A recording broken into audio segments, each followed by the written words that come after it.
as populares festas juninas envolvem diferentes formas de celebração de acordo com o país. No Brasil, é voltada para os personagens bíblicos Pedro e João Batista, tido como santos, assim como o canonizado frade português Antônio de Lisboa, que viveu na virada do século XII e XIII. Aqui, as festas não seguem exatamente os dias voltados para eles nos calendários, mas abrangem os meses de junho e julho. Porém, a devoção aos santos perdeu o campo e a temática rural é o maior foco, com vestimentas e comidas típicas do interior.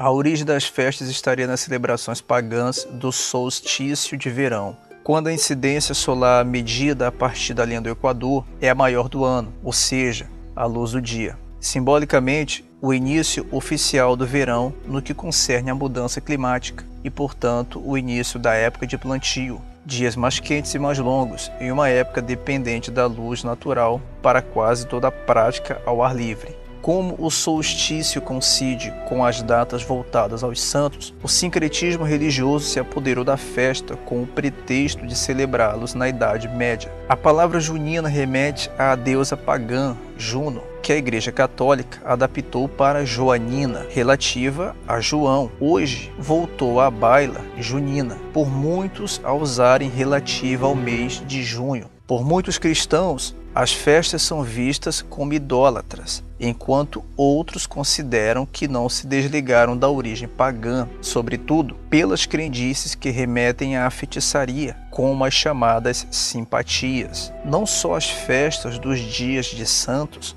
estão no contexto junino. No Brasil, 12 de junho, o Dia dos Namorados, na véspera do dia de Santo Antônio, tido pelos seus adeptos como o santo casamenteiro. Assim como os namorados do hemisfério norte a atrelam ao dia de São Valentim, o Valentine's Day, 14 de fevereiro. Só que nem para a Igreja Católica, Valentim é um santo oficial, pois não há dados suficientes para comprovar se a história foi real. Há de um bispo que realizava casamentos secretamente em uma época em que eram proibidos pelo imperador romano Cláudio II no século III.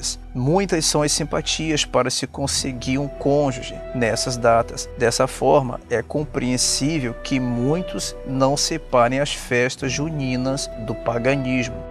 O fogo e as danças. Ligadas ou não ao catolicismo sincrético, as fogueiras que os pagãos acendiam para a festa do solstício permaneceram em várias culturas, ainda que hoje não tenham mais tanto sentido católico ou pagão para muitos, como a festa do Halloween. As imensas fogueiras da festa de Midsummer, médio verão, são bastante presentes, principalmente em margem de rios, lagos ou praias oceânicas, no norte da Europa, em países como Suécia, Noruega, Lituânia, Letônia, Finlândia, Estônia e Dinamarca, assim como outras nações europeias, como o Reino Unido, Irlanda, Galícia, Espanha, França, Itália, Malta, Portugal, Polônia, Rússia e Ucrânia. A colonização anglo-saxã levou o costume para países como Estados Unidos, Canadá, onde os festejos se misturam à data máxima da província francófona do Quebec, em 24 de junho,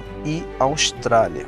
No solstício de inverno, as pessoas faziam um percurso em grupo, em filas, portando tochas, com as quais acendiam a fogueira, de onde teriam vindo o costume das procissões com velas acesas. Para eles, o fogo afugentava os maus espíritos, daí também teriam vindo as lanternas coloridas de papel. A Igreja Católica medieval tentou se apoderar das fogueiras usando-as como um símbolo pseudo-cristão. Criaram a tradição com base em uma lenda em que Isabel, prima de Maria, mandou acender uma fogueira no alto de uma montanha para avisar a mãe de Jesus que engravidara. Quando os colonizadores portugueses trouxeram os festejos juninos para cá, incluíram a tradição dos fogos de artifício e os balões que levavam pedidos ao céu. No Brasil, a prática de soltar balões é oficialmente proibida pelos sérios riscos de incêndio. Ainda assim, muitos contrariam a lei e causam desde sérios prejuízos materiais a grandes ferimentos ou até mortes. As danças, por sua vez, têm origem tanto nas coreografias pagãs para adorar falsos deuses, quanto na dança de salão francesa, quadrille, de onde vem seu equivalente em português, quadrilha. Uma evolução da antiga contradança que, por sua vez, deriva de danças inglesas, de camponesas, mais uma vez a ligação com a lavoura. Como hábitos franceses eram um grande interesse dos portugueses, eles amplamente difundidos na corte brasileira a partir da vinda de Dom João VI, a quadrilha se popularizou por aqui, fundindo-se a danças e ritmos brasileiros. Na Bahia, ganhou até um espantoso apelido de baile sifilítico pela participação de prostitutas. A famosa dança do mastro, realizada em vários países, com uma variante bem popular na Suécia, tem para alguns estudiosos uma conotação fálica, comum a rituais de fertilidade do paganismo, com os dançarinos dando voltas ao redor do objeto. A comida era distribuída em grande quantidade de propósito, para inspirar a fartura desejada nas lavouras, e muitos estudiosos defendem que parte dela era consagrada às falsas divindades, como ainda hoje é feito por adeptos do ocultismo. A bruxaria revelada. Muita gente conhece uma prática bem estranha na época junina, a de se colocar uma imagem de Santo Antônio de cabeça para baixo, às vezes enterrada ou submersa em água, como que a torturar o personagem até que ele arranje um casamento para o torturador. Outro caso comum dos antigos pagãos perdurou em algumas regiões brasileiras, o de esfregar cinzas já frias das fogueiras juninas no corpo para a cura de doenças, muitas tradições e nenhuma comprovação científica. Os adeptos do chamado neopaganismo realizam celebrações bem parecidas com as festas pagãs originais, inclusive com a fogueira e as danças. E qual o perigo espiritual? As informações desse vídeo só mostram que as origens dos festejos hoje estão realizados em paróquias católicas, as chamadas quermesses, para angariar fundos, e até mesmo em instituições seculares como escolas e clubes, mesmo que muitos pensem ser inocentes, não tem origem verdadeiramente cristã, nem mesmo para os católicos. Na ânsia de atrair os pagãos para a catequização, a Igreja Romana se apoderou das festas para falsos deuses, já que não conseguia proibi-las. Mesmo que hoje as festas não tenham uma ligação tão explícita com a religião, cabe a cada um pensar sobre o costume.